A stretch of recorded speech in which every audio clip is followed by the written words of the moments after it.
तो अपन देख रहे थे कि कल ये जो मैंने लिखवाए थे, तो आरबीआई किस तरह से बाजार की तरलता को नियंत्रित करती है, मार्केट की लिक्विडिटी को किस तरह से कंट्रोल करती है, तो उसको कंट्रोल करने के जो टूल्स हैं, जो उपकरण हैं, मात्रात्मक उपाय, यानी क्वांटिटी, करेंसी की जो क्वांटिटी को कम या ज्यादा इसके तहत जो है वो किया जाता है। Bank rate, CRR, SLR, repo rate, reverse repo rate, MSF, open market operation, long term repo operation, तो ये मैंने बता दिया है। अब वापस रिवीजन भी करवा दिया था, तो अब मैं आपको सीधा लिखवाऊंगा। देखें तो लिखिए, देखें।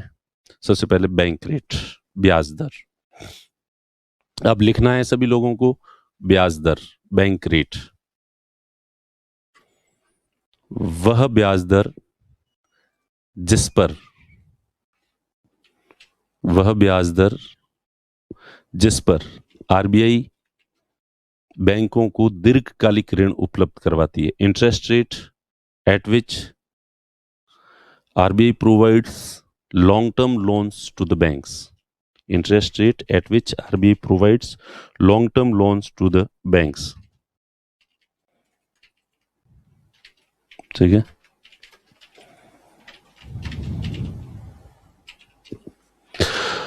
वह ब्याज दर जिस पर आरबीआई बैंकों को दीर्घकालिक ऋण उपलब्ध करवाती है, दीर्घकालिक ऋण उपलब्ध करवाती है। Interest rate at which RBI provides long term loans to the banks, दीर्घकालिक ऋण उपलब्ध करवाती है। सिंपल से, लॉन्ग टर्म के लिए अगर लेते हैं तो उसे दीर्घकालिक ऋण उपलब्ध कराती कहते हैं। इसे, यह एमएसएफ के बराबर होती है, इट इज एमएसएफ रेट के बराबर होती है, it is equal to MSF rate. MSF rate के बराबर होती है तथा इन दोनों को पीनल रेट भी कहते हैं।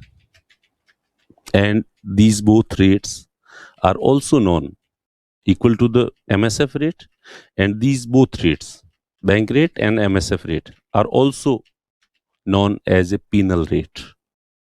इसे penal rate भी कहते हैं। penal rate, penal यानी किसी को दंडित करने के लिए, क्योंकि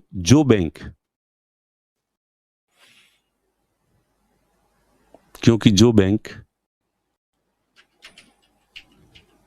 सीआरआर और एसएलआर को मेंटेन नहीं करते हैं, because banks which do not maintain their CRR and SLR, bank जो CRR और SLR को मेंटेन नहीं करते हैं, banks which do not maintain CRR and SLR, way bank जो CRR और SLR को मेंटेन नहीं करते हैं, उनसे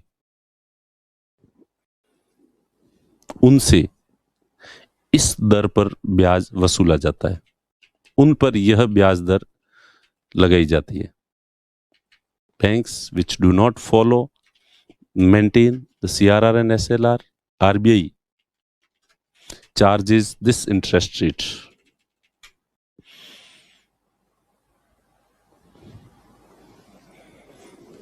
ठीक है, उनसे ये ब्याज जो है वसूला जाता है। यह रेपो रेट से अधिक होती है, it is higher than repo rate,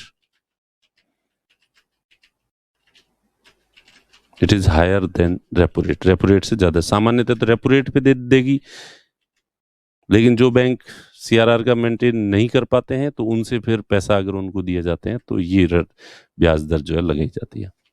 पहले के टाइम में इसकी डेफिनेशन थोड़ी अलग होती थी, पुरानी, तो इसलिए अगर तुम्हारे वो वैसे लिखवाने की, वह दर जिस पर आरबीआई प्रथम श्रेणी के बिलों की पुनर्कटौती करती है, rate at which RBI rediscount the first class bills is called bank rate. पुरानी डेफिनेशन थी, आजकल वो डेफिनेशन प्रचलन में नहीं है, इसलिए मैं वो नहीं लिख पा रहा हूँ। पुनर्कटौती क्या होती है, फर्स्ट क्लास बिल क्या होता है, टेक्निकल बातें थोड़ी ज़्यादा हो जाएगी जो अपने काम की नहीं है। ठीक है, तो इस वजह से तो ये हो गई बैंक रेट। एमएसएफ के बराबर होती है। ये जो बैंक रेट और एमएसएफ रेट दोनों इक्वल होती है। ये रेपो रेट से अधिक होती है। सामान्यतः बैंक जो है वो आरबीआई से पैसे लेते हैं तो रेपो रेट पे लेते हैं, और अगर कोई सीआरआर एसएलआर मेंटेन नहीं करता है तो फिर बैंक उनको रेपो रेट पे ऋण देने की बजाय बैंक रेट पे और एमएसएफ रेट पे ऋण देती है, यानी ज्यादा ब्याज वसूलती है, इसलिए इसे पिनल रेट भी कहते हैं। तो ये हो गया। अब उसके बाद लिखो CRR, cash reserve ratio. Cash reserve ratio, ठीक है। सभी बैंकों को, ऑल बैंक्स हैव टू, सभी बैंकों को अपनी शुद्ध देयताओं, सभी बैंकों को अपनी शुद्ध देयताओं का एक निश्चित प्रतिशत आरबीआई के पास जमा कराना पड़ता है। All banks have to deposit, all banks have to deposit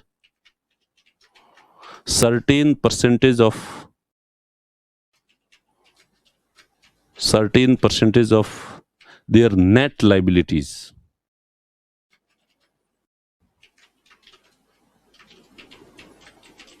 net liabilities with the RBI. All banks have to deposit certain percentage of their net liabilities with the RBI. शुद्ध देयताओं को, शुद्ध देयता क्या होता है ये थोड़ा मैं आगे समझाऊंगा, अभी तो आप यही लिखो कि जो लोगों के रुपए जमा होते हैं ना, वो उसमें से फिर अपन बैंक ने वापस किसी दूसरे बैंक में जमा करा रखे हैं पैसे, तो उसको माइनस कर देते हैं, ठीक है। उसको माइनस करके फिर बाकी वाली जो बचे हैं शुद्ध देयता कहते हैं। ये देयताएं होगी, जो टोटल देयताएं होती है, इसमें से बैंक के पास ये 100 करोड़ आए, 1 करोड़ 10 करोड़ अगर बैंक ने किसी दूसरे बैंक में जमा करा रखे हैं तो 100 करोड़ में से कम करके 90 करोड़, शुद्ध देयताएं कितनी हो जाएगी? 90 करोड़ हो जाएगी। खैर इसमें मत जाओ, अभी टर्म पकड़ लो, शुद्ध देयताओं का एक निश्चित प्रतिशत आरबीआई के पास जमा कराना पड़ता है, ठीक है। क्यों कराना पड़ता है मैंने समझा ही दिया कि कैश रिजर्व में होना चाहिए ताकि बैंक के पास कभी कैश की कमी नहीं हो, ठीक है। तो पहली बार आरबीआई के पास जमा कराना, आरबीआई इस पर कोई ब्याज नहीं देता, RBI does not provide any interest on it.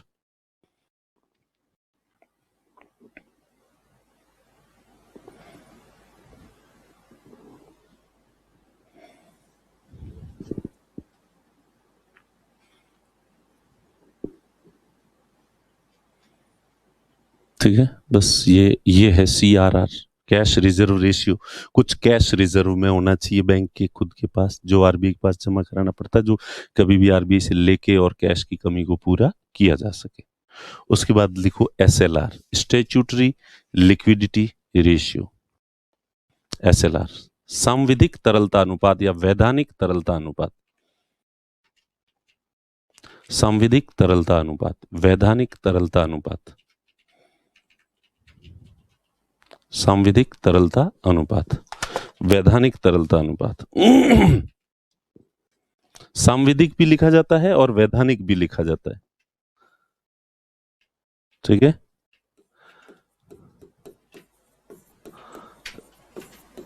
ये संविधिक और विधिक एक ही बात है, ठीक है। सम प्लस विधिक, विधिक को थोड़ा भारी बनाने के लिए संविधिक, संवैधानिक से इसका कोई लेना देना नहीं है, स्टैट्यूटरी इसका मतलब, या ऐसे वैधानिक लिख दो, कुछ भी पूछा जा सकता है, पर आप एसएलआर ही याद रखना, ज्यादा इजी जो है वो रहेगा, सांविधिक तरलता अनुपात, ठीक है। लिखो कि सभी बैंकों को अपनी शुद्ध, वो शुद्ध देयताओं का एक निश्चित प्रतिशत, all banks have to, all banks have to, सभी बैंकों को अपनी शुद्ध देयताओं का एक निश्चित प्रतिशत, शुद्ध देयताओं का एक निश्चित प्रतिशत, all banks have to maintain certain percentage of their net liabilities, have to maintain certain percentage of their net liabilities as a liquid assets in a liquid assets. सभी बैंकों को अपनी शुद्ध देयताओं का एक निश्चित प्रतिशत तरल परिसंपत्तियों के रूप में रखना होता है।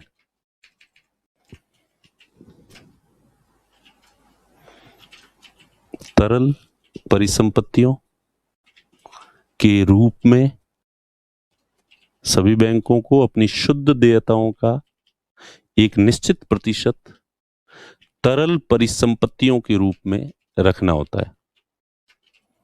तरल परिसंपत्तियों के रूप में रखना होता है। ऑल बैंक्स, ये वैसे इसमें मैं ऑल बैंक्स लिखा ना, तो ऑल शब्द थोड़ा काट दो, सभी बैंक हटा दो, क्योंकि कई बैंक होते हैं जिनके ऊपर ये लागू नहीं होते। दोनों जगह सीआरआर और एसएलआर दोनों जगह। वैसे तो कायदे से बैंक का मतलब अपन शेड्यूल बैंक्स जो है उनको ही मान रहे हैं, तो उस हिसाब से अगर माने तो आगे अपन देखेंगे कि कौन से बैंक को ये मेंटेन करना होता है, कौन से को नहीं करना होता है।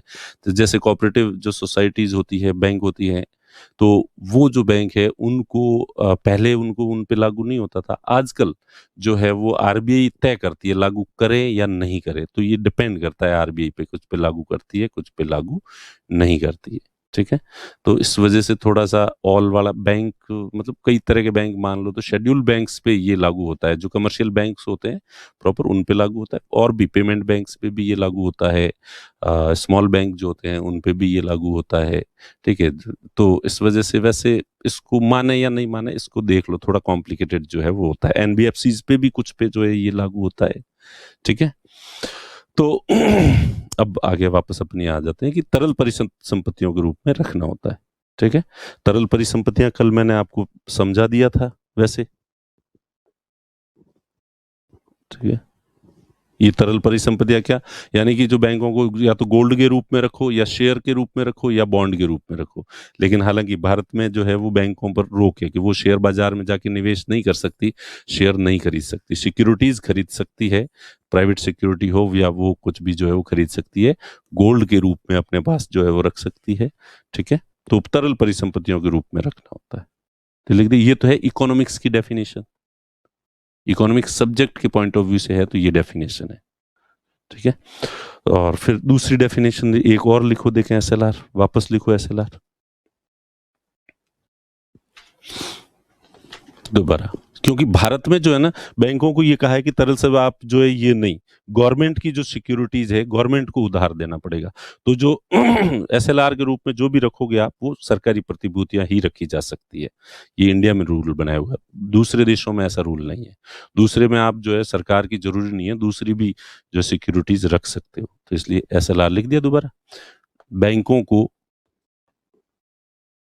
अपनी शुद्ध देयताओं का एक निश्चित प्रतिशत, वो की वो लाइन है पहले सिर्फ same, banks have to maintain, banks have to invest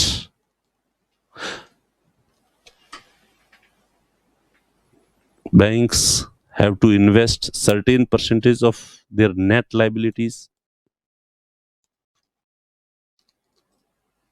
certain percentage of their net liabilities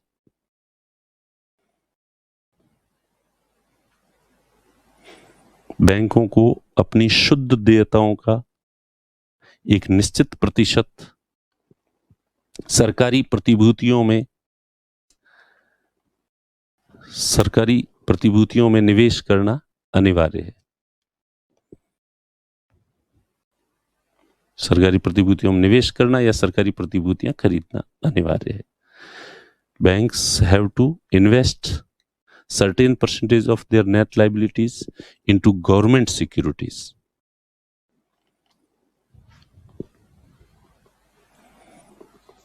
Into government securities. Invest certain percentage of their net liabilities into government securities. ठीक है, बैंकों को सरकारी प्रतिभूतियों में निवेश करना अनिवार्य है, अर्थात सरकार की प्रतिभूतियां खरीदना अनिवार्य है। It means banks have to purchase government securities.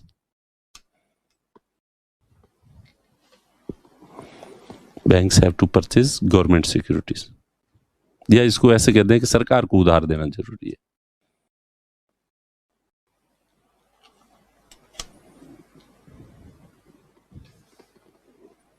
इस पर बैंकों को ब्याज मिलता है, सरकार ब्याज देती है। Banks receive interest on it. इस पर जो है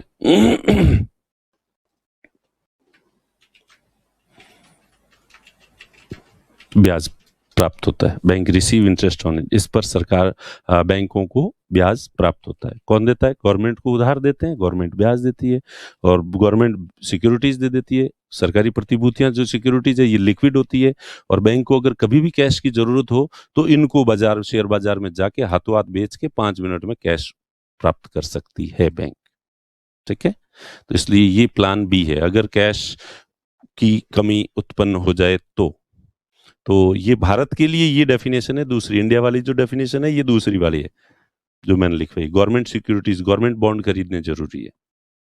ठीक है, विदेश में अगर आप प्राइवेट भी खरीद सकते हो, सोना भी रख सकते हो, कुछ भी कर सकते हो, इकोनॉमिक्स ये कहती है। लेकिन हमारी सरकार ने कह दिया कि नहीं, आप सरकार में ही इन्वेस्ट करोगे, सुरक्षित भी रहते हैं, सिक्योर भी रहते हैं, और आपकी लिक्विडिटी की समस्या भी कभी जो है वो नहीं आएगी। तो ये हो गया सीआरआर और एसएलआर, क्लियर हो गए। ये सिर्फ कि बैंक के पास कभी भी कैश खत्म नहीं होना चाहिए। पैसा एकदम से पैसों की जरूरत पड़े तो यहाँ दोनों जगह से पैसे लिए जा सकते हैं। ठीक है, उसके बाद रेपो रेट लिखो। रेपो रेट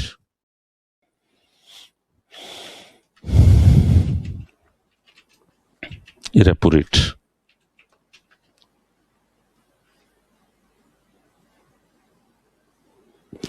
वह ब्याज दर जिस पर आरबीआई बैंकों को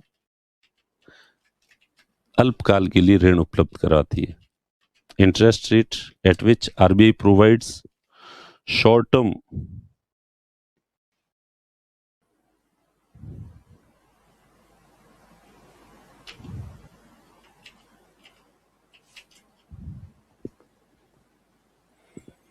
वह सब समझा दूंगा सर। लिमिट तो 0 से 40% है। ठीक है, कितना पढ़ा दिया? वह ब्याज दर जिस पर, अभी कुछ नहीं पढ़ाया ज्यादा, बस ये लिखवाई है डेफिनेशन, इन तीन की डेफिनेशन लिखवाई है। जो कल समझाया था वो लिखवा रहा हूं आज केवल। ठीक है, तो वह, अब मैं रेपो रेट लिखवा रहा हूं। अब वह ब्याज दर जिस पर आरबीआई बैंकों को अल्पकाल के लिए ऋण उपलब्ध कराती है। Interest rate at which RBI provides short term loans to the banks. वह ब्याज दर जिस पर आरबीआई बैंकों को अल्पकालिक ऋण उपलब्ध करवाती है। Interest rate at which RBI provides short term loans to the banks. ठीक है, सामान्यतः अधिकतम ये 28 दिन के लिए होते हैं। Generally these loans are provided for maximum 18 days, 28 days। वैसे हालांकि कोई फिक्स नहीं 28 दिन वाला,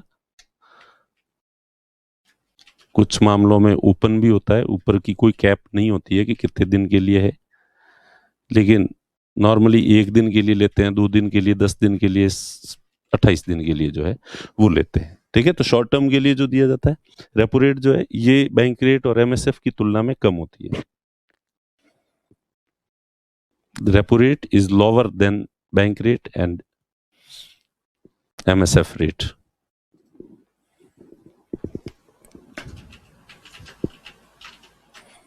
उसकी तुलना में ये कम होती है।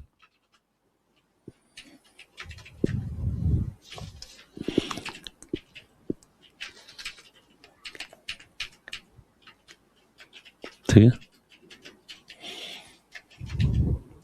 फिर इसमें जो है, इसमें ऋण लेने के लिए बैंक को प्रतिभूतियां गिरवी रखनी होती है। To borrow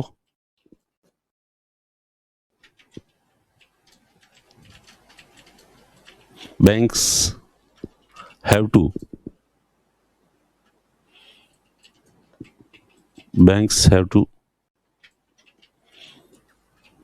give securities as a collateral.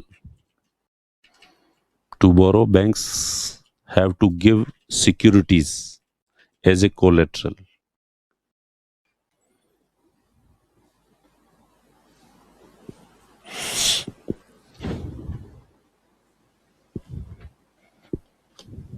ठीक है। अगेन ये सिक्योरिटी जो शब्द आ रहा है ये कई लोगों को डिस्टर्ब कर रहा है जो डिस्टर्ब होना चाह रहे हैं। मैं कह रहा हूं कि आपके लिए ये एक शब्द है बस, इससे ज्यादा मत समझो, और ज्यादा ही समझना है तो ये एक भाटा है बस। ठीक है, ये भाटा है। आपने सरकार को उधार दिए 100 रुपए, सरकार ने बदले में 100 बाटे पकड़ा दिया आपको, ऑथेंटिक है वो। ठीक है, वो जो बाटे है ना वो सिक्योरिटी कहलाती है।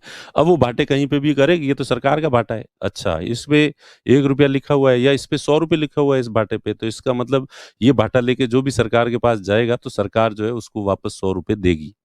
तो ये बाटा मान लो थोड़ी देर के लिए। सिक्योरिटी का मतलब क्या हो गया? बाटा है। सरकार को कोई भी ऋण देता है तो बदले में जो भी सबूत देती है सरकार के मैंने इससे ऋण लिया है और इस पर इतना ब्याज वगैरह दूंगा, तो ये जो चीज का प्रमाण जो प्रूफ होता है, भले वो कागज हो, भले बाटा हो, भले डीमैट इलेक्ट्रॉनिक डाटा हो, आपके खाते में मैसेज आ गया केवल।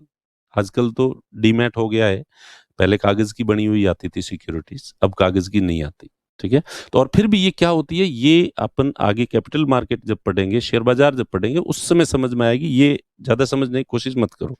अगर इतनी लाइन में समझ में आ गया है तो आ गया है, नहीं तो नहीं आएगा। ठीक है, तो सिक्योरिटीज मॉर्गेज के रूप में रखनी होती है। Banks have to give securities, RBI को सिक्योरिटीज देनी पड़ती है as a collateral, as a collateral. ठीक है, तो ये हो गया रेपो रेट। उसके बाद लिखो reverse repo rate.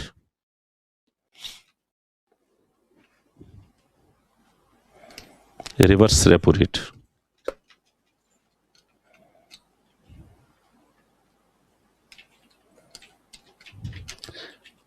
Reverse repo rate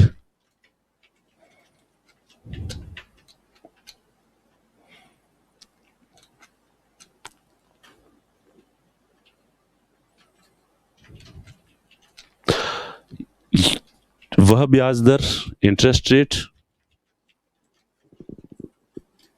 वह ब्याज दर,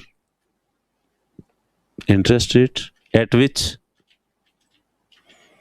बैंक्स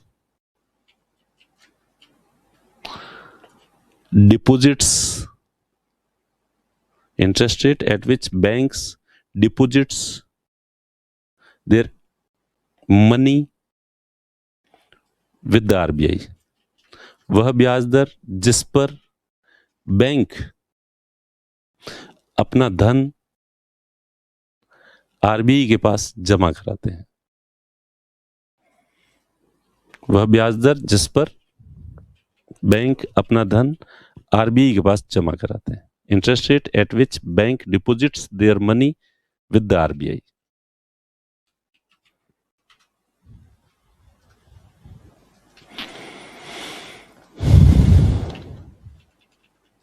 ठीक है, तो आप बैंक के पास पैसे पड़े हैं और बैंक क्या करे इस पैसे को कि यूं ही 15 दिन 14 दिन, ये अल्पकाल के लिए होगा, ऑब्वियस सी बात है, तो वो आरबीआई के पास जमा कराते हैं और आरबीआई जिस ब्याज दर पर ब्याज देती है उसको रिवर्स रेपो रेट कहते हैं। ठीक है, तो repo rate, reverse repo rate clear हो गया।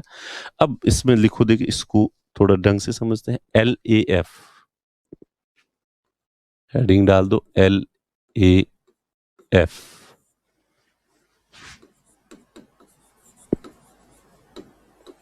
Liquidity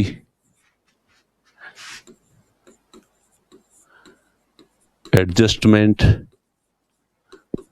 facility.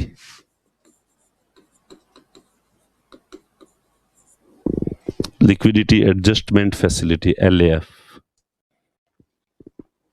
Liquidity adjustment facility, LAF, liquidity adjustment facility. ठीक है, लिक्विडिटी एडजस्टमेंट फैसिलिटी। यह सुविधा आरबीआई ने सन 2000 में आरंभ की। This facility was started by RBI in 2000। यह सुविधा आरबीआई ने सन 2000 में आरंभ की। ये सुविधा कब से शुरू की? सन 2000 में इस सुविधा को शुरू किया। This facility was started by RBI in 2000. यह सुविधा आरबीआई ने सन 2000 में आरंभ की। कौन सी सुविधा? ये liquidity adjustment facility. Liquidity adjustment facility कब शुरू की? सन 2000 में। इसके तहत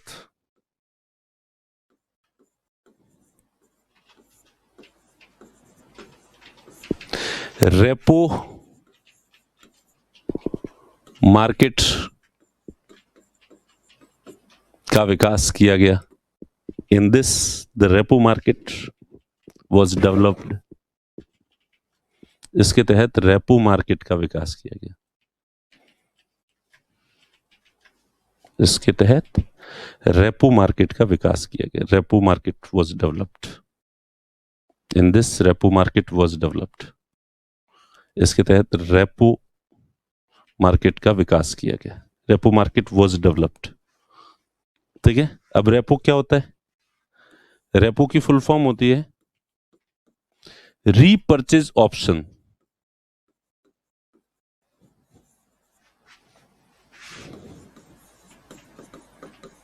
पुनर्खरीद विकल्प। Repurchase option. रेपो की फुल फॉर्म क्या होती है? Repurchase option. पुनर्खरीद विकल्प।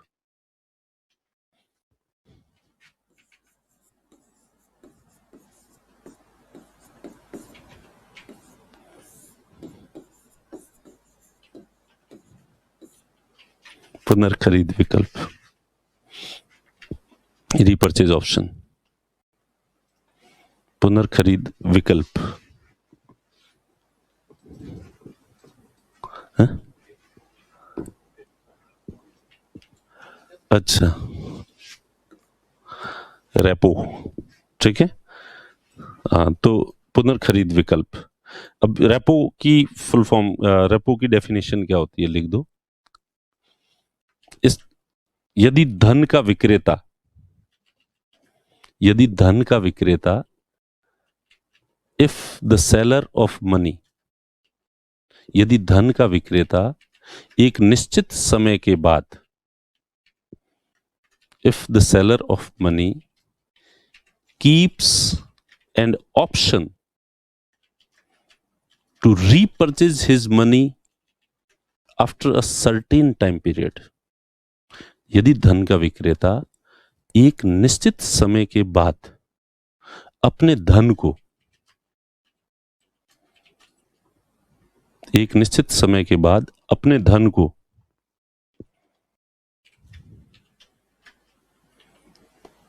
वापस खरीदने का विकल्प अपने पास रखता है। If the seller of money keeps और has an option to repurchase his money after a certain time period,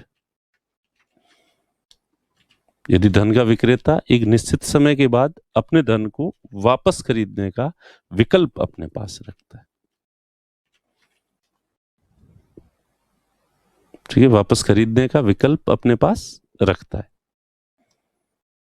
तो इसे रेपो बाजार कहते हैं। It is called repo market. यदि धन का विक्रेता, if the seller of money has an option to repurchase his money after a certain time period, repurchase his money after a certain time period, एक निश्चित समय के बाद धन को वापस नहीं, अब वो नहीं देगा तो क्या कर लेंगे?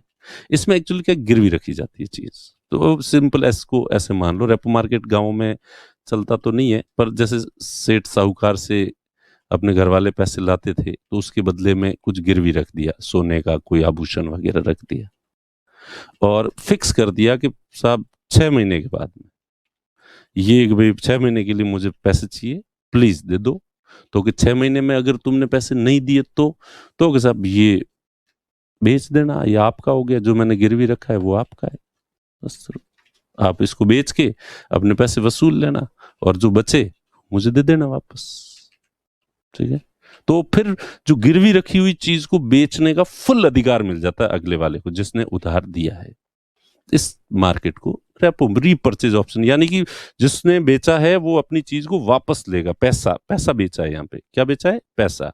पैसा दिया है, उस पैसे को वापस लेने का विकल्प अपने पास, रीपर्चेज ऑप्शन, रीपर्चेज का ऑप्शन उसके पास होता है। सिंपल वो की वो बात है, जो टेक्निकल भाषा में रेपो मार्केट कहते हैं। बाकी वही सेठ साहूकार वाली बात वही है, और एक्स्ट्रा कुछ भी नहीं है। तो विदेशों के अंदर रेपो मार्केट में सभी लोग जो है वो करते हैं, लेन देन कर सकते हैं। कोई भी दो फर्में आपस में जो है रेपो मार्केट के, एक सिक्योरिटी जमा करा के दूसरा पैसा है, और बैंक आपस में कर सकते हैं, कोई भी कर सकते हैं। लेकिन इंडिया के अंदर रेपो मार्केट में केवल जो है वो आरबीआई और बैंकों के बीच जो है वो शॉर्ट अल्पकालिक लेन देन होता है। लिखो कि भारत में, इन इंडिया, रेपो बाजार के तहत आरबीआई व बैंकों के मध्य अल्पकालिक लेन देन होता है। In India, short term transactions between RBI and banks. In India, short term transactions between RBI and banks. Bharat में आरबीआई व बैंकों के मध्य अल्पकालिक लेन देन, आरबीआई व बैंकों के मध्य अल्पकालिक लेन देन को रेपो बाजार के तहत रखा गया है। Short term transactions between RBI and banks are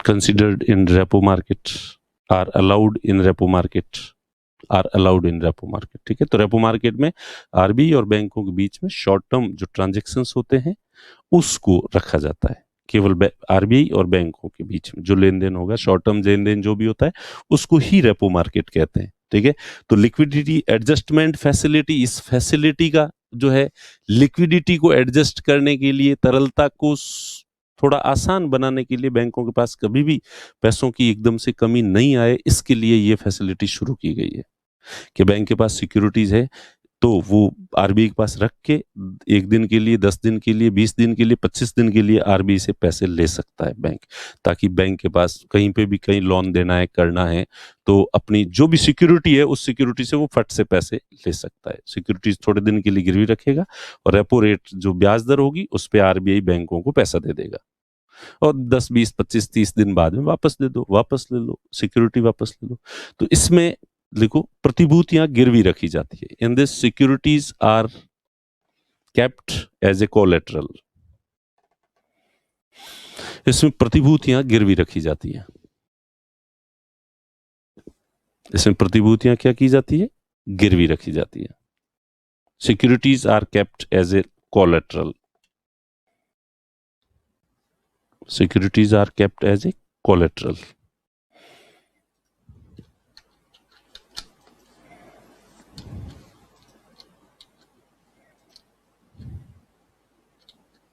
ठीक है, तो कोलेट्रल हॉलीवुड की मूवी है, टॉम क्रूज और जेमी फॉक्स की। देखी है तुम में से किसी ने?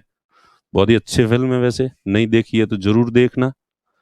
ठीक है, कोलेट्रल, तो वो कहानी है 2 ऐसे लोगों की, एक जो बहुत सीधा साधा सज्जन सा आदमी होता है, ठीक है, जिंदगी में किसी के थप्पड़ नहीं मारी होती है, और एक होता है दुर्दांत हत्यारा, और एक रात साथ रहते हैं दोनों। हत्यारा हत्याएं करता है, मजबूरन उसको साथ रखता है, और किस तरह से बदलाव आता है दोनों में पैरेलल। जो दुर्दांत हत्यारा होता है उसके अंदर भी आखिर में मानवता फूट पड़ती है, और जो सीधा साधा आदमी होता है वो भी किस तरह से किसी हद तक जाने के लिए तैयार हो जाता है। चलो ठीक है यार, तो कोलेटरल रखनी पड़ती है, गवर्नमेंट सिक्योरिटीज रखनी पड़ती है। तो रेपो मार्केट के तहत जो है वो प्रतिभूतियां जो है वो रखनी पड़ती है। क्या रखनी पड़ती है? प्रतिभूतियां रखनी पड़ती है, और वो प्रति सिक्योरिटी रखी हुई है और निश्चित समय 25 दिन के लिए लिए हैं। 25 दिन में अगर वापस नहीं देंगे तो आरबीआई जो है उस प्रतिभूति को बाजार में बेच के अपना पैसा वसूल लेगी और बचे हुए वापस दे देगी कि ले ये ले। इसलिए ये कोई बाउंडेशन, कोई इफ बट नहीं होता, बस ये 25 दिन मतलब 25 दिन अब वो वापस पेमेंट करना ही पड़ेगा। ऐसे नहीं कि भाई साहब दे देंगे थोड़े दिन, अभी थोड़ी तंगी चल रही है, 10 दिन और दे दो, 5 दिन दे दो, नहीं, उसमें कुछ भी ऐसा नहीं होता, जितने दिन है इतने दिन के लिए ही दिया जाता है। ठीक है, तो ये नरसिम्हन कमेटी की रिकमेंडेशंस के बाद यह सुविधा जो है वो भारत में अपनाई गई थी। This facility was adopted by the recommendations of Narasimhan समिति। कौन सी समिति?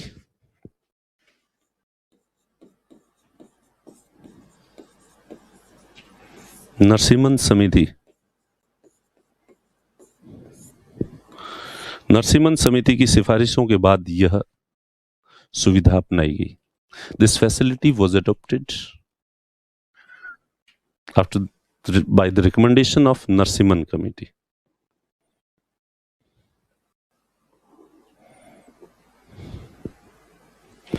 और रेपो बाजार की जो ब्याज दरें हैं उन्हें रेपो रेट और रिवर्स रेपो रेट कहते हैं। मैंने वो पहले लिखवा दी ताकि वो थोड़ी अलग रहे, ताकि वो सीधा सीधा, पहले मैं ये पूरा जंजाल लिखवाता और उसके बाद रेपो बाजार की ब्याज दरें जो है वो रेपो रेट और रिवर्स रेपो रेट कहलाती है, और फिर वो डेफिनेशन लिखवाता। तो इसका हिस्सा, वैसे वो इसी का हिस्सा है, रेपो रेट और लिख दो, इसकी ब्याज दरें रेपो रेट व रिवर्स रेपो रेट कहलाते। रेपो मार्केट की ब्याज दरें रेपो रेट व रिवर्स रेपो रेट कहलाती है।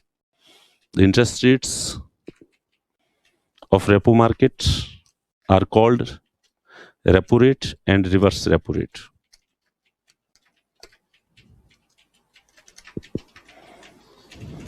रेपो बाजार की ब्याज दरें क्या कहलाती है? रेपो रेट और रिवर्स रेपो रेट। अब रेपो रेट क्या होती है, रिवर्स रेपो रेट क्या होती है, ये पहले पढ़ लिया।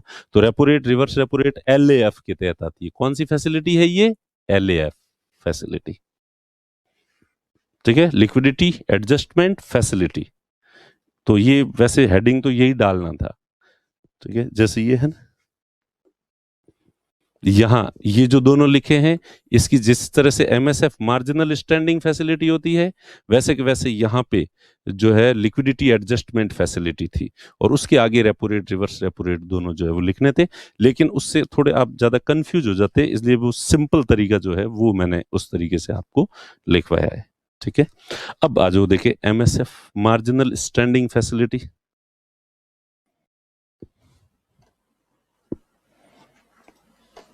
मार्जिनल स्टैंडिंग फैसिलिटी,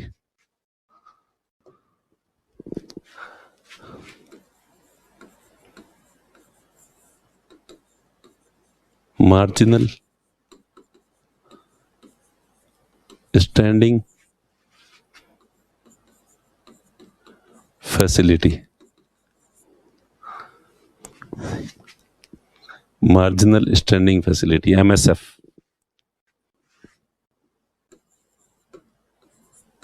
इसको इंग्लिश में ही याद करना है आपको, MSF मार्जिनल स्टैंडिंग, हिंदी में याद करना ही नहीं है आपको, मार्जिनल स्टैंडिंग फैसिलिटी। ठीक है, पेपर में देख लेना, और आपके भले ही मेंस में भी लिखना हो तो देवनागरी लिपि में मार्जिनल स्टैंडिंग फैसिलिटी लिखना, ताकि एग्जामिनर को भी आसानी से समझ में आएगी ये चीज़। और हिंदी में मैंने जैसे कि आपको पहले बताया कि हिंदी में एक जो इंग्लिश में एक ही टर्म होगी, हिंदी में उसकी बहुत सारी टर्म्स होती है, और इसलिए हर बार अलग तरह की टर्म्स आती है, और हिंदी में अगर टर्मिनोलॉजी पढ़ोगे तो आप इकोनॉमिक्स समझ ही नहीं सकते। इसलिए इकोनॉमिक्स के अंदर आपको इंग्लिश की टर्मिनोलॉजी ही याद करनी है। क्लियर? और इसलिए मैं वही लिख पा रहा हूँ, और जो आसान है और जो हिंदी की टर्मिनोलॉजी फिक्स है और प्रचलन में है वो मैं हिंदी में लिखवा दूंगा। लेकिन जो कि भाई अब इसकी जो है वो इतनी प्रचलन में नहीं है, तो आप इसको MSF ही याद करोगे, मार्जिनल स्टैंडिंग फैसिलिटी ही याद करनी है। ठीक है, तो यह सुविधा RBI ने 2011 में आरंभ की।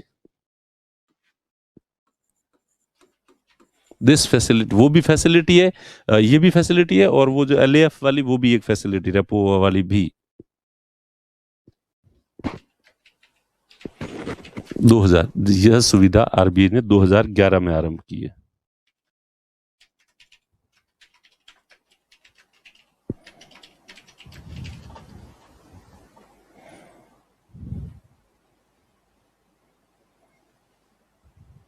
रेपो रेट और LAF में कोई डिफरेंस नहीं है, वो रेपो रेट और रिवर्स रेपो रेट लिखवा तो दिया, इसी का पार्ट है। रेपो रेट और एलएएफ का ही पार्ट है रेपो रेट और रिवर्स रेपो रेट, ठीक है। तो यह सुविधा 2011 में जो है वो आरंभ की गई। बैंकों की अति अल्पकालिक तरलता संबंधी समस्या के समाधान के लिए, बैंकों की अति अल्पकालिक तरलता, बैंकों की अति अल्पकालिक तरलता से संबंधित समस्या के समाधान के लिए, to solve the very short term liquidity problem of the banks, very short term liquidity problem of the problem banks, बैंकों की वेरी शॉर्ट टर्म जो लिक्विडिटी प्रॉब्लम होती है उसको सॉल्व करने के लिए यह जारी किया गया।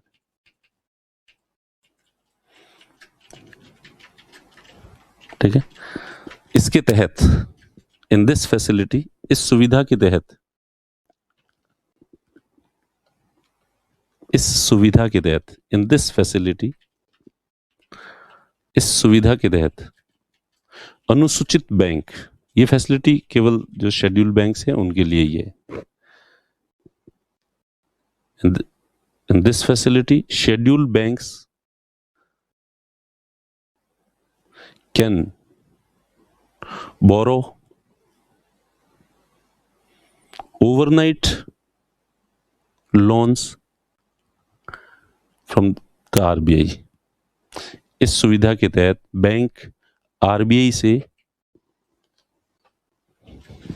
इस सुविधा के तहत बैंक आरबीआई से एक दिन के लिए ऋण ले सकते हैं। इस सुविधा के तहत बैंक आरबीआई से एक दिन के लिए ऋण ले सकते हैं, एक दिन के लिए ऋण ले सकते हैं। ठीक है, शाम को लेना है और सुबह वापस जमा कराना है। तो शाम को करीब 5-6 बजे के आसपास ये लेते हैं और सुबह 9 बजते ही बैंक खुलने का टाइम होते ही आरबीआई को वापस चुका देते हैं। ठीक है, एक रात के लिए ऋण, एक दिन भी पूरा नहीं कह सकते, 24 घंटे के लिए भी नहीं है आप, तो एक रात के लिए बस जो ऋण लिया जाता है। तो इस सुविधा में, एमएसएफ में, ये बैंक है, ये आरबीआई है, एक दिन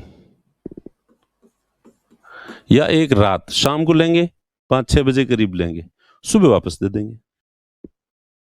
आप सोचोगे यार ये क्या है, शाम को लेके, और शाम को लेने के बाद बैंक बंद हो जाएगा। ठीक है, और इसमें लेंगे करेंगे कुछ नहीं, और बैंक जो है आरबीआई से लेकर आरबीआई में जमा और करवाएंगे।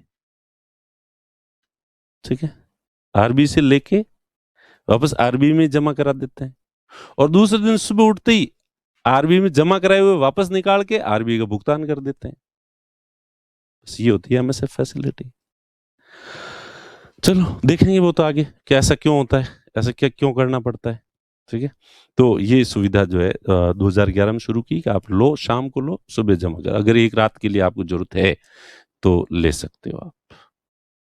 ठीक है, इसके तहत मिनिमम 1 करोड़ रुपए लेने होते हैं। In this facility banks have to borrow minimum 1 crore rupees.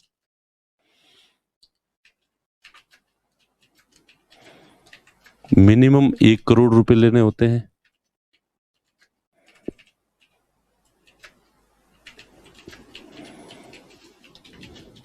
Banks have to borrow minimum 1 crore rupees.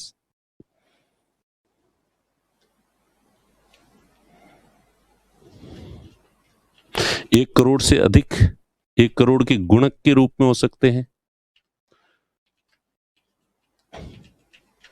The excess amount can be in the multiple of 1 crore. अधिक राशि 1 करोड़ के गुणक के रूप में हो सकती है। Excess amount can be multiple of 1 crore.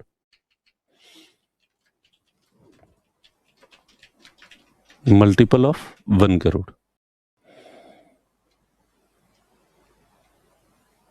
Multiple of 1 crore जो है वो हो सकते हैं। यानी कि एक लेना है तो सीधा फिर 2 करोड़ लो, 3, 4, 5 करोड़ लो, यानी कि 1.5 करोड़ दे दो, 2.5 करोड़ दे दो, 2.25 करोड़ दे दो। औने पौने हिसाब नहीं रखती आरबी। आरबी कहती या तो सीधे 1 करोड़ मांगो या 2 करोड़ मांगो, सीधे 3 मांगो, 3 से ज्यादा चाहिए तो फिर सीधे 4 मांगो। ठीक है, तो मिनिमम कितने ले सकते हैं? 1 करोड़। 1 करोड़ से ज्यादा लेने हैं तो 1 करोड़ के गुणक में होना चाहिए। ज्यादा से ज्यादा कितना ले सकते हैं? अधिकतम राशि लिखो, देखिए, द मैक्सिमम अमाउंट, अधिकतम राशि।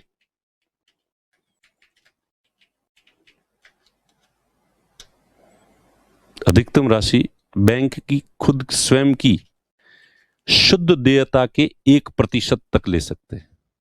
बैंक की स्वयं की शुद्ध देयताओं के 1% तक ले सकती है। Maximum amounts bank can borrow in this facility, maximum amount bank can borrow in this facility,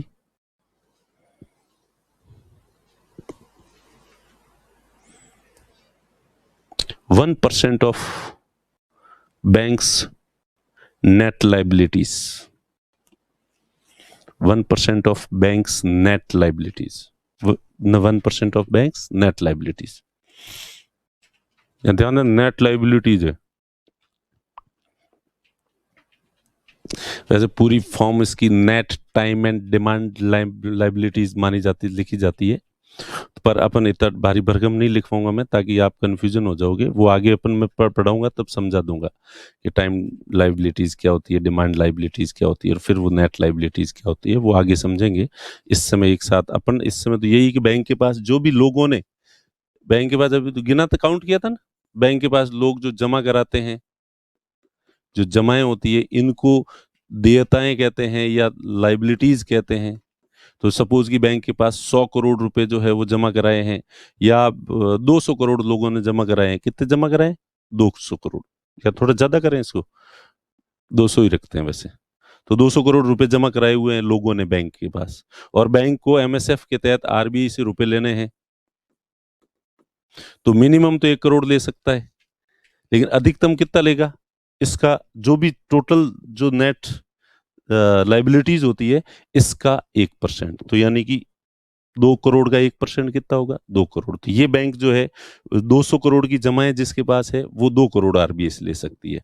अगर किसी बैंक के पास जो है वो 5 करोड़ की जमाएं आई है, तो वो 5 करोड़ ले सकता है।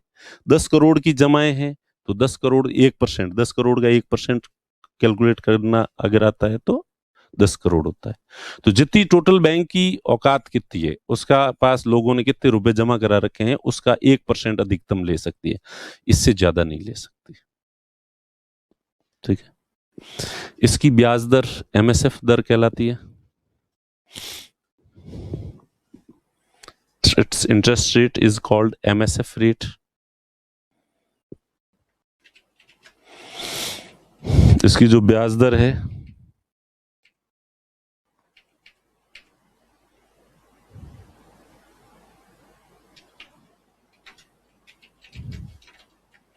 इसमें हर्ष गुजर पूछ रहा है एमएसएफ में तो फ्राइडे को अगर दिया जाता है तो 3 दिन में वापस कर रहे थे।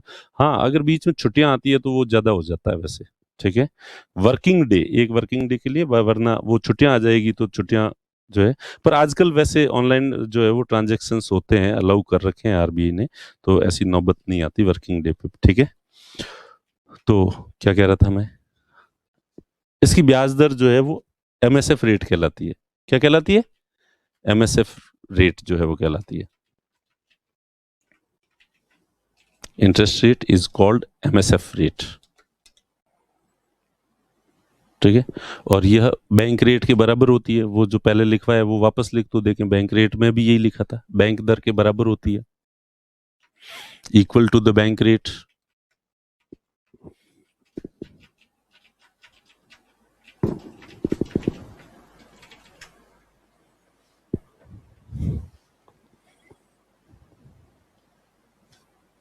ठीक है, बैंक रेट के बराबर होती है। और जैसा कि बैंक रेट में लिखा था, ये पीनल रेट भी कहलाती है। दोनों एक ही है, बैंक रेट हो और भले एमएसएफ रेट हो, यह भी पीनल रेट कहलाती है। It is also known as a penal rate.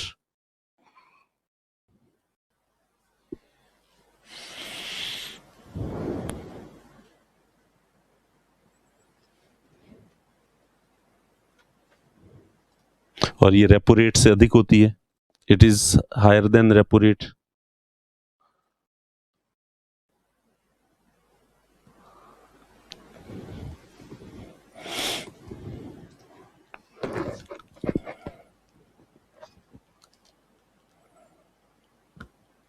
Repo rate से ज्यादा होती है। इसीलिए अब बैंक चाहे तो आरबीआई से रेपो रेट के तहत भी उधार ले सकता है। रेपो रेट में भी एक दिन के लिए पैसे चाहिए तो ले सकता है। बैंक सिक्योरिटीज रखे और पैसे ले ले, ठीक है।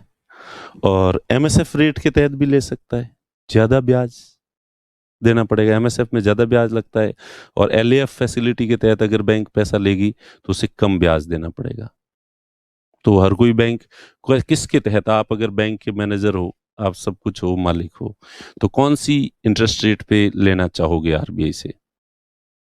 एलएएफ के तहत, रेपो रेट के तहत भी बैंक ले सकता है, और एमएसएफ के तहत। एमएसएफ में ज्यादा ब्याज लग रहा है, लेकिन रेपो में रेपो रेट कम होती है, रेपो कम ब्याज लग रहा है। तो स्वाभाविक है आप लोग जो है रेपो रेट के तहत लेना चाहोगे। पर रेपो रेट के तहत ब्याज लेने के लिए क्या होता है कि जैसे कि मैंने बताया आपको, थोड़ा ये टेक्निकल बात है, जो अगर आपको समझ में आए तो अच्छी बात है, नहीं आए और भी अच्छी बात है, ठीक है। क्योंकि आरपीएससी वाले यहां तक नहीं पहुंचेंगे, जितना मैं पढ़ा रहा हूं ना, इस यहां तक नहीं पहुंचेंगे, ठीक है। वो तो बिल्कुल सतही लेवल तक ही रहेंगे। अब ये है बैंक, इसके पास लोगों ने 100 करोड़ रुपए जमा कराए। क्या कराए?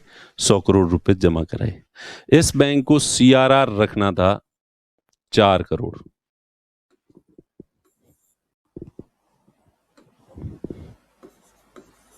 4 करोड़ क्या रखना था? सीआरआर मेंटेन करना, कैश रहना चाहिए। आपकी 100 करोड़ जमाएं आई है तो ऋण देने से पहले 100 करोड़ आप कैश एक तरफ रख दो, रखना था, ठीक है। अब होता क्या है कि ये सीआरआर का हिसाब ये रोज नहीं पूछता आरबीआई, रोजाना शाम को बता भाई आज की तेरे टोटल जमाएं कितनी है और फिर तेरा कैश रिजर्व कितना है, बता दे क्या। रोज नहीं पूछती, 15 दिन में एक बार पूछती है। महीने की 15 तारीख को आरबीआई कहती 15 तारीख को सभी बैंक बताना भाई तुम्हारे पास टोटल लोगों ने कितनी जमाएं बोल रही है। 15 तारीख के दिन जो है बैंक के पास लोगों ने कितने रुपए जमा करवाए, सपोज 100 करोड़ करवाए, तो इसका मतलब कैश रिजर्व सीआरआर जो है वो 4 करोड़ होना चाहिए। और अब तक जो है, क्योंकि यहां पे आरबीआई के पास 3 करोड़ ही जमा थे, और 15 तारीख की शाम को जो है हिसाब लगाया बैंक ने, यार अपनी डिपॉजिट्स टोटल जो है लाइबिलिटीज, नेट लाइबिलिटीज 100 करोड़ बोल रही है, इसका मतलब आरबीआई के पास 4 करोड़ जमा कराने होंगे अपने को। 4 होने चाहिए, तो आरबीआई के 4 लाओ भाई, 4 पूरे करो। तो साहब खुद के पास हो तो जमा करा दे, खुद के पास नहीं है तो इधर उधर से बैंक, दूसरे बैंक से मांग के रुपए लेके और यहां जमा करा देते हैं, उधार लेके और जमा करा देते हैं, ठीक है। अब 15 तारीख को शाम को हिसाब पूछ लिया और जैसे तैसे करके इनको 4 करोड़ यहां जमा कराने, 15 तारीख की शाम को हो गए। 16 की सुबह को ये वापस ले लेते हैं आरबीआई से, चलो ले लो, दे दो। कह रहे कैसे? अब 30 तारीख को हिसाब देंगे, 16, 17, 18 आप पूछने वाले नहीं होगा हमारे पास कितना कैश है कितना नहीं है। भले बीच में 2 करोड़ 3 करोड़ ये निकाल सकता है बैंक, निकाले, वापस काम में ले लो, और 30 तारीख को वापस हिसाब देना है कि 30 तारीख को कितनी जमाएं बोल रही है। 30 तारीख को अगर ये जमाएं 200 करोड़, बीच में लोगों ने आके 200 करोड़ करा दिए, तो अब 30 तारीख को यहाँ पे 8 करोड़ जो है वो आरबीआई के खाते में जमा कराने पड़ेंगे। और इस 8 करोड़ में अगर कम पड़ रहे हैं, ठीक है, कम पड़ रहे हैं, तो बैंक क्या करे? दूसरे बैंकों से जो है लेंगे। तो फोन करेंगे, अरे यार आज दे दो, शाम को वहां जमा कराने, सुबह वापस लेके आपको सुबह वापस दे देंगे, ठीक है, इसको कॉल मनी मार्केट कहते हैं, जो आगे अपन पढ़ेंगे। तो अब कई बार होता है कि बैंकों के पास इधर उधर इधर उधर, और फिर बैंकों के पास दूसरों के भी नहीं होता। अगला वाला बैंक है, यार आज मुझे भी तो हिसाब देना है, तुझे अकेले को थोड़ी देना सीआरआर का, मुझे भी देना है। तो इधर उधर फिर ये क्या करते हैं, प्राइवेट फाइनेंस एजेंसीज से पैसे लेते थे कि यार, और प्राइवेट फाइनेंस एजेंसीज जो है, इनके पास फोन पहुंचती, वो समझ जाते कि ये बैंक जो है ना, इनके पास आपस में होता तो सुलटारा कर लेते, इधर के इधर, इधर के इधर दे देते। अपने पास फोन आया, इसका मतलब आज किसी बैंक के पास पैसे नहीं है। तो फिर वो प्राइवेट जो फाइनेंस एजेंसीज वाले होते थे, वो कहते थे देखो सर, पैसे तो है, लेकिन आप तो जानते ही हो हमारी ब्याज दर थोड़ी ज्यादा होती है, आप इतने दे नहीं पाओगे। तो बैंक के यार कितनी है, देना ही पड़ेगा, सीआरआर तो मेंटेन करना ही पड़ेगा, नहीं तो वो आरबीआई और कार्रवाई करेगी हमारे खिलाफ, इसलिए एक बार ये तो पूरे करने ही करने। तो प्लीज देखो सर, ब्याज 15% लगेगा, ये ज्यादा है तो जो मैंने पहले ही कहा था, हमारी ब्याज दर थोड़ी ज्यादा ही होती है। तो आप बैंक कहता है कि लो बढ़ो, ले, एक रात का ही तो मामला है, ठीक है। तो उससे लेके और जैसे तैसे करके ये जो भी टोटल जमाए हैं, इसका 4% आरबीआई के पास दिखाना पड़ता है, तो इसलिए लेते हैं। तो इसलिए आरबीआई ने ये रेपो वाली फैसिलिटी जो है शुरू की थी कि यार आप क्यों इधर उधर भाग रहे हो, उधर से लो, इससे अच्छा है कि आरबीआई ने कहा हमारे पास भी तो पैसे पड़े ही हैं, हमसे ही ले लो और यहाँ जमा करा दो, सुबह लेके वापस हमें दे देना, एक रात का हमें भी ब्याज मिल जाएगा, तुम दूसरों को दे दो, प्लस दूसरे वाले तुमसे 15% 10% हिसाब से ब्याज ले रहे हैं, हम थोड़ा सा ही तो ज्यादा लेंगे, रेपो से थोड़ा ज्यादा लेंगे, ठीक है। तो ये इसलिए एक रात के लिए लिया जाता है, अपने सीआरआर को मेंटेन करने के लिए। समझ गए होंगे यहां तक, तो सिंपल सी बात है, ठीक है। नहीं भी समझे तो इस क्लास को थोड़ा सा और दोबारा सुन लेना, ठीक है, बिना पूर्वाग्रहों के। अपने पूर्वाग्रह मत बनाना, दिमाग को कोरे कागज की तरह रखना, और उसके बाद जो है सुनना, जितना मैं कहूं उतना ही मतलब निकालना, आपको कोई दिक्कत नहीं आएगी। अब क्या होता है कि अब वापस इसको, अब बैंक के अब दोनों सुविधाएं हैं बैंक के पास कि अपने सीआरआर को मेंटेन करने के लिए जो है, ये सपोज कि इसको भी मैं थोड़ा 100 करोड़ कर देता हूं वापस, 100 करोड़ में से 4 करोड़ होने चाहिए यहाँ पे, ठीक है। 4 करोड़ आरबीआई के पास जमा करा दिए, 18 करोड़ कहाँ दे दिए, एसएलआर में सरकार को उधार दे दी, सरकार की सिक्योरिटीज खरीद ली बैंक ने, फिर बाकी वाला पैसा जो है वो उधार दे दिया। तो बैंक, इसमें क्या होता है कि ये जो रेपो मार्केट होता है, तो ये 18 करोड़ सरकार को दिए हैं, तो ये 18 करोड़ की बैंक के पास सरकार की प्रतिभूतियां हैं, 18 करोड़ की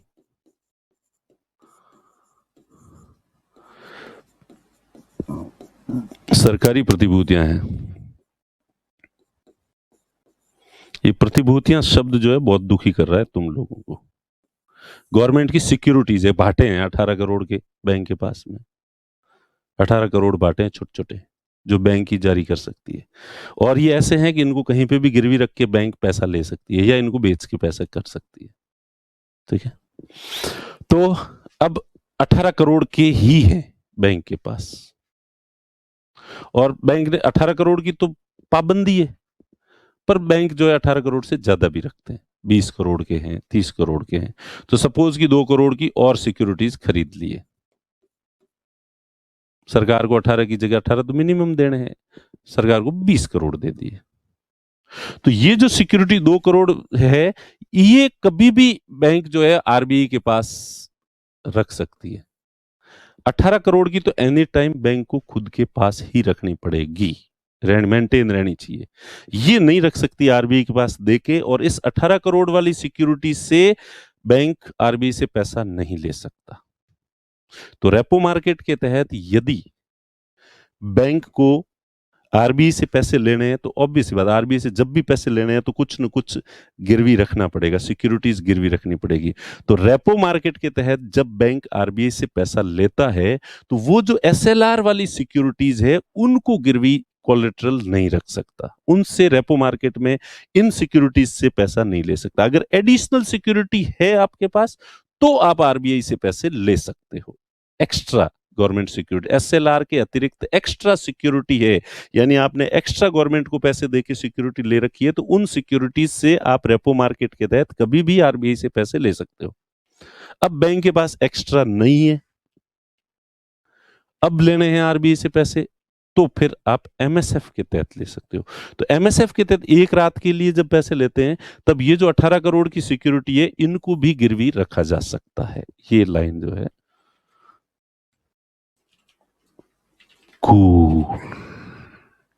वैसे समझ आ गया होगा, मैं उम्मीद करता हूं। आगे समझ में नहीं आया है तो लाइन लिख दो, देखें। एमएसएफ के तहत, एमएसएफ की सुविधा, एमएसएफ के तहत, एमएसएफ के तहत बैंक जब आरबीआई से ऋण लेती है, एमएसएफ के तहत बैंक जब आरबीआई से ऋण लेती है, तो एसएलआर के तहत खरीदी गई, एसएलआर के तहत खरीदी गई प्रतिभूतियों को भी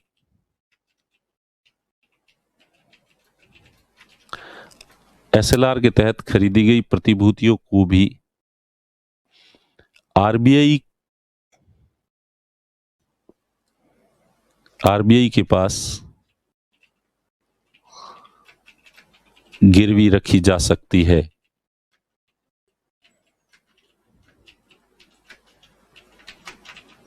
गिरवी रखी जा सकती है।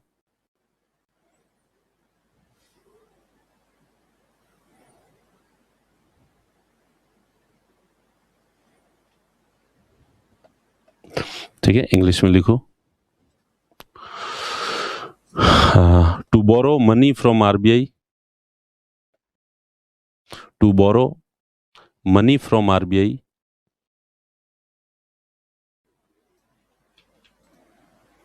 in the MSF facility,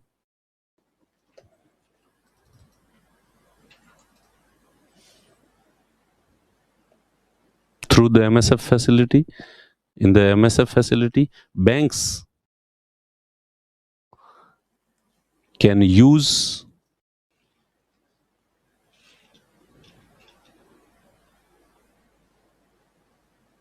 government securities,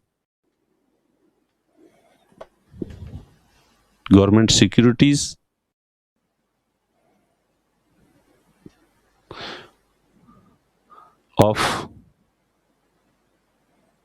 SLR, government securities of SLR as a collateral,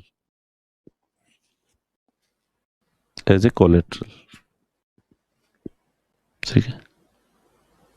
But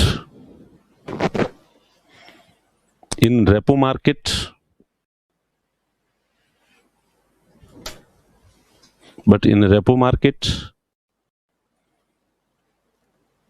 banks can't use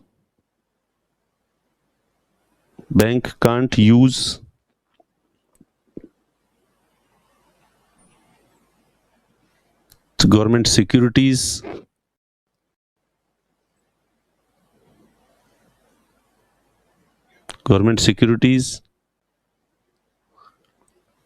which are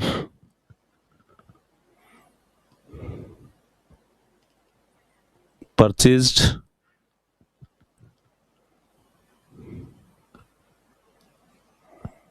under the SLR, ठीक है, हिंदी में। लेकिन रेपो बाजार के लिए, रेपो बाजार के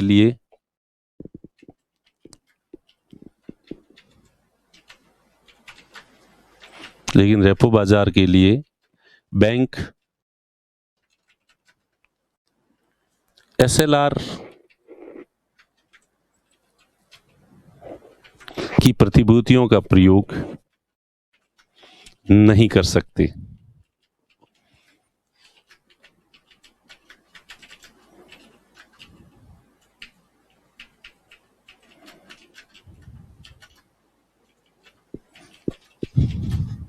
क्यों नहीं कर सकती? इसको मैं बिल्कुल सरल तरीके से समझाता हूं एक बार वापस।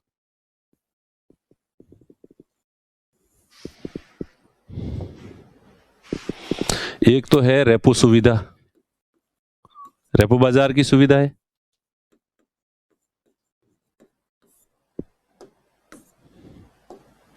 एक है एमएसएफ सुविधा।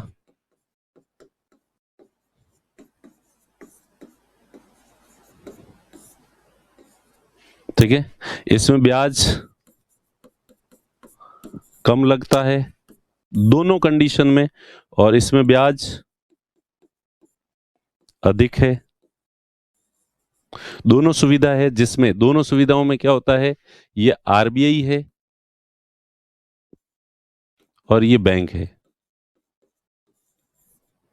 ठीक है, ये बैंक है आरबीआई, बैंक आरबीआई से पैसा उधार लेता है, बैंक आरबीआई से पैसा उधार लेता है। उधार लेते समय गिरवी रखना पड़ता है। क्या गिरवी रखना पड़ता है, बोलो? प्रतिभूतियां। अब प्रतिभूतियां क्या होती है, कोई मतलब नहीं है आपको, ठीक है। प्रतिभूतियां गिरवी रखनी पड़ती है, सिक्योरिटीज गिरवी रखनी पड़ती है आरबीआई के पास। ठीक है, तो बैंक आरबीआई से जब पैसा लेता है तो इसको सिक्योरिटीज कोलेटरल के रूप में रखनी पड़ती है। अब ये सिक्योरिटीज बैंक के पास कहां से आती है, बैंक इन सिक्योरिटीज को खरीदती है, तो इसकी बाध्यता है बैंक को 18% तो खरीदनी ही पड़ेगी। किसके तहत, एसएलआर के तहत। तो सपोज बैंक ने केवल 18% ही खरीदी, सपोज 100 करोड़ आए थे, 100 करोड़ में से 18 करोड़ की ही है बैंक के पास सिक्योरिटीज। ठीक है, तो फिर अब रेपो मार्केट के तहत अगर बैंक को इससे उधार लेना है तो ये जो 18% वाली जो सिक्योरिटीज है इनका प्रयोग रेपो मार्केट में नहीं हो सकता। रेपो मार्केट के तहत कोई बैंक आरबीआई से तभी पैसा ले सकता है उसके पास अगर 18 करोड़ से ज्यादा एक्स्ट्रा प्रतिभूतियां है, तो उनको अगर एक्स्ट्रा है, अतिरिक्त है, ये तो बाध्यता है। ठीक है, और ये जो है वो बाध्यता नहीं है। अगर एक्स्ट्रा है, अतिरिक्त है, तो इनका प्रयोग किया जा सकता है किसमें, रेपो। एक्स्ट्रा है तो बैंक जो है वो वाली रख दो, और रेपो मार्केट के तहत जो है वो ले लो पैसा, भले एक दिन के लिए लो, भले 28 दिन के लिए लो। रेपो मार्केट के तहत भी एक दिन के लिए भी लिया जा सकता है, तो कम ब्याज में मिलेगा आपको। लेकिन आपके पास एक्स्ट्रा सिक्योरिटीज नहीं है, बैंक के पास एक्स्ट्रा नहीं खरीदी है उसने, और उसके पास केवल जो एसएलआर में जितनी रखनी थी उतनी ही है, तो फिर इन प्रतिभूतियों का प्रयोग रेपो मार्केट में नहीं हो सकता। बैंक के पास एक तो एसएलआर के तहत जो सिक्योरिटी रखी होती है वो होती है, और एसएलआर के एक्स्ट्रा भी, ये तो मजबूरी है, रखनी ही पड़ेगी। लेकिन अगर बैंक ने एक्स्ट्रा सिक्योरिटीज रखी है तो इन एक्स्ट्रा सिक्योरिटीज को रख के रेपो मार्केट के तहत ऋण लिया जा सकता है। ठीक है, केवल एक्स्ट्रा से ही रेपो मार्केट में लिया जा सकता है। इन सिक्योरिटीज से का प्रयोग जो है गिरवी रखने में नहीं किया जा सकता, क्योंकि ये तो आपके पास होनी ही चाहिए। लेकिन एमएसएफ में अब जब नहीं है, अगर आपके पास एक्स्ट्रा और आपको एसएलआर वाली सिक्योरिटी ही गिरवी रखनी है, तो फिर आप एमएसएफ सुविधा का फायदा उठा सकते हो, और इसमें से 1% सिक्योरिटीज गिरवी रख दो, एक दिन के लिए ले लो, सुबह वापस दे दो, और सिक्योरिटी आपकी सुबह वापस आ जाएगी। मेरे ख्याल से आगे समझ में आपके। तो एमएसएफ सुविधा, एसएलआर की फैसिलिटी का, एसएलआर के तहत रखी गई प्रतिभूतियों का प्रयोग कौन सी सुविधा में किया जा सकता है, ठीक है, इसमें एमएसएफ में कौन सी सिक्योरिटी का प्रयोग किया जा सकता है, एसएलआर वाली। जबकि रेपो मार्केट में कौन सी सिक्योरिटीज का प्रयोग करना पड़ता है, एसएलआर से अधिक अगर आपने अगर सिक्योरिटीज खरीदी हुई है तो उनका प्रयोग जो है वो किया जा सकता है। समझ में आ गया, तो ठीक है। यानी कि इस बैंक ने ज्यादा लिक्विड एसेट्स रखे हैं, तो ज्यादा लिक्विड एसेट रखे हैं उसको कम ब्याज पर, रेपो पर उसको फायदा होना चाहिए। और जिसने ज्यादा लिक्विड एसेट्स वैसे ज्यादा होने चाहिए तो सुरक्षित रहता है बैंक। जितने ज्यादा लिक्विड एसेट्स होते हैं वो बैंक उतने ही सुरक्षित रहता है, उसके कैश का फ्लो इजीली बना रहता है। तो उसको पुरस्कृत करने के लिए आरबीआई इनको जो है रेपो की सुविधा देती है, और जिनके पास एक्स्ट्रा नहीं है कि जितनी मजबूरी में नियम बनाया है साहब हम तो वही रखेंगे, और बाकी वाले सारे पैसे होम लोन में, व्हीकल लोन में और फैक्ट्रियों वालों को दे दिए हैं, तो फिर उस बैंक को जो उसके मामले में स्ट्रिक्ट रहती है आरबीआई, उनसे लेना है। अगर इसमें से रखोगे एक दिन के लिए मिलेंगे, एक दिन से ज्यादा 2 दिन के लिए भी पैसे नहीं मिलेंगे, पहली बात तो एमएसएफ में, ठीक है, जबकि इसमें 28 दिन तक के लिए भी ले सकते हो अगर एक्स्ट्रा सिक्योरिटीज है।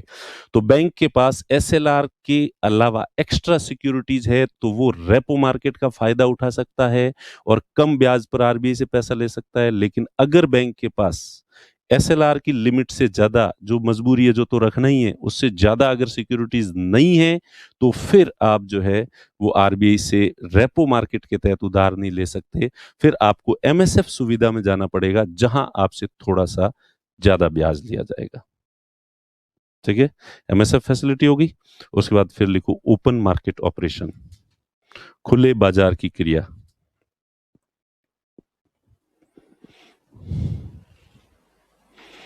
खुले बाजार की क्रिया, ओपन मार्केट ऑपरेशन, खुले बाजार की क्रिया, ये बिल्कुल सिंपल है। इसमें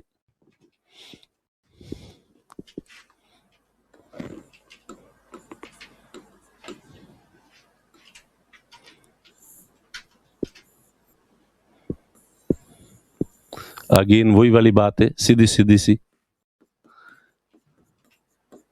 ये रुपयों को कहते हैं तरलता। बाजार में ज्यादा रुपए हैं तो बाजार में तरलता ज्यादा है, लिक्विडिटी ज्यादा है। More currency notes in market circulation, then there is a high liquidity in the market. Less currency circulation in the market, it means low liquidity. ठीक है, तो नोट ज्यादा है, बना दूं थोड़े, रुपए रुपए पैसा पैसा पैसा पैसा, खूब सारे पैसे कर दें, ठीक है, बाजार में रुपए ज्यादा है तो इसको क्या कहते हैं, तरलता। और कुछ ही नहीं होता, तरलता लिक्विडिटी का मतलब रुपए होता है। ठीक है, अब अगेन बाजार की तरलता अगर ज्यादा है, अब यहाँ पे ये हमेशा ही ध्यान रखें, ये आपके जो है दिमाग में वैसे आपने सोचा नहीं होगा, बाकी इकोनॉमी को ढंग से जीवंत जीना है अगर इकोनॉमी को, तो ये चीज आपको हमेशा पता रहनी चाहिए। इसलिए मैं इसको बार बार लिखूंगा, कई लोग इससे तंग आ जाएंगे, ये क्या रोज रोज जो है एक ही बात, पर ये है।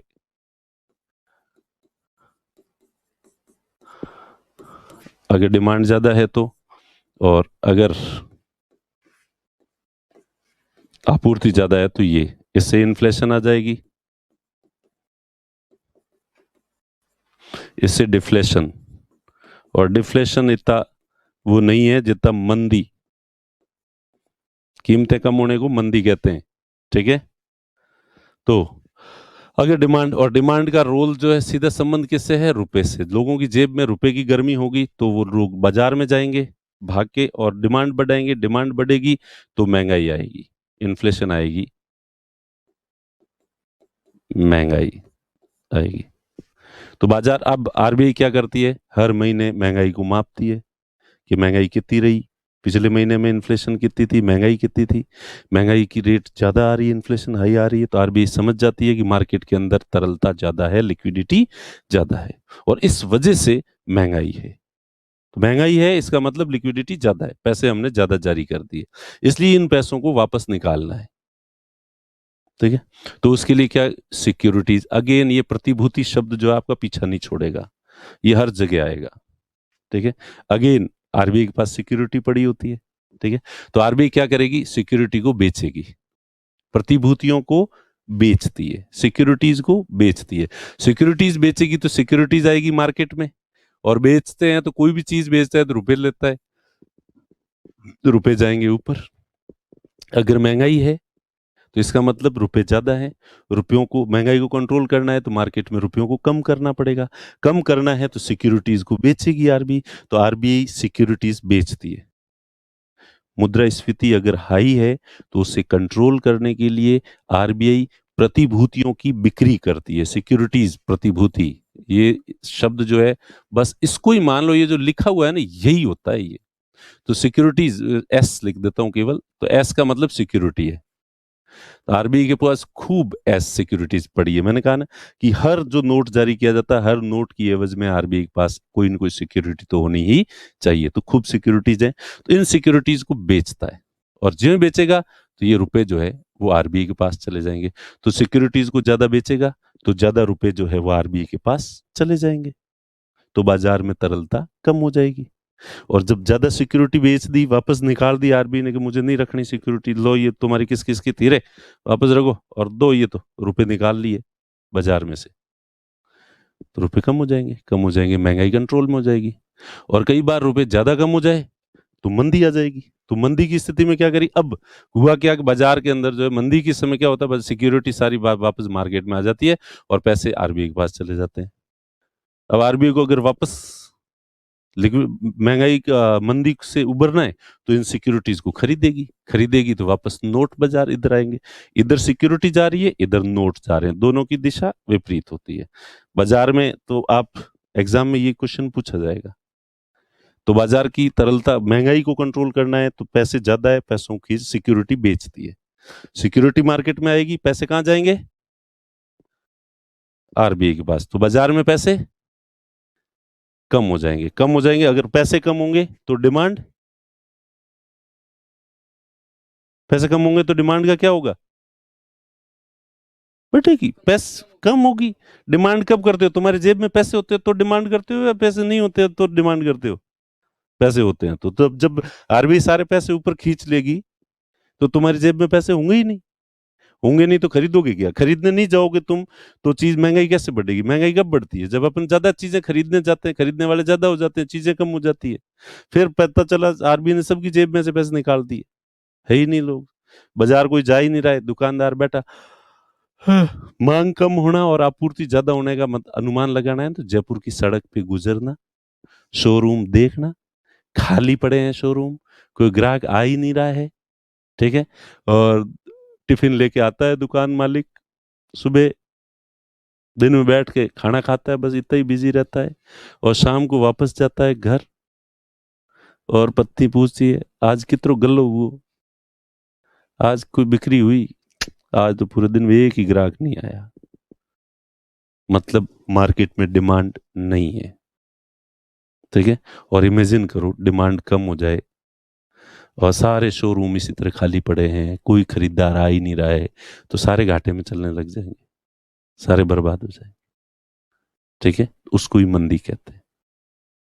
अब बाजार में जाके देखो और कहीं पे भी कोई ग्राहक नहीं है और सारे दुकानदार दिन भर बैठ बैठे उबासियां ले रहे हैं, घर से लाए हुए टिफिन को खा रहे हैं, शाम को मुंह उतार के वापस जा रहे हैं, बच्चे पूछ रहे हैं पापा आज, आज भी कोई नहीं आया ग्राहक, तो इसे कहते हैं मंदी।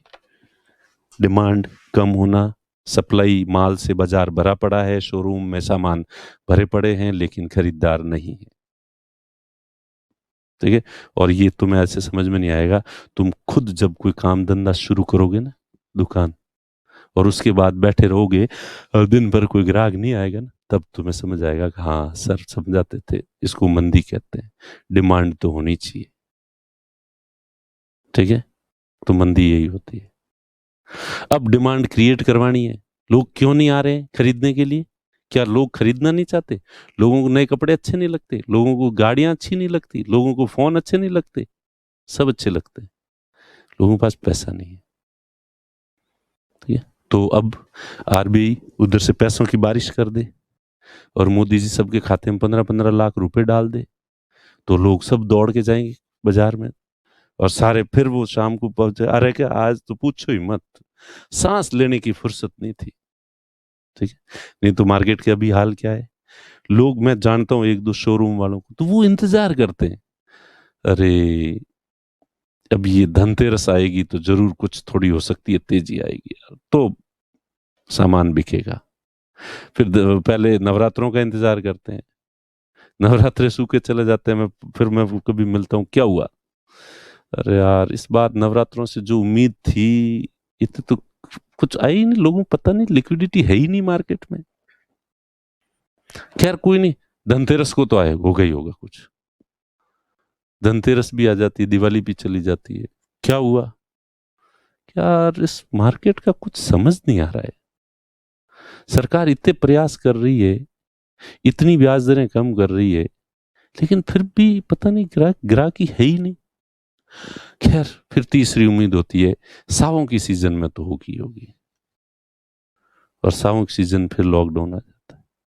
ठीक है, तो ये बाजार की मंदी और महंगाई क्या होती है, शोरूम में भीड़ पड़ रही है और उसके बाद फुर्सत नहीं यार, अरे ये दे दो और वो दे दो, अरे रुको रे यार, अरे ला रहे जल्दी ला के दे। इसे कहते हैं तेजी। तो ये होनी चाहिए, या सारे दुकानदार जो है ऐसे बैठे रहने चाहिए। तो अगर ऐसी स्थिति है तो मंदी, पैसे नहीं है, पैसे नहीं है, पैसे कहाँ हैं? आरबीआई के पास। पैसे कौन जारी कर सकता है? आरबीआई। आरबीआई पैसे जारी करने के लिए बाजार से क्या लेनी पड़ेगी? सिक्योरिटीज। ठीक है, तो मंदी के समय सिक्योरिटीज खरीदती है और महंगाई के समय सिक्योरिटी बेचती है। मनी मन देखो, देखें, समझ जाओ ये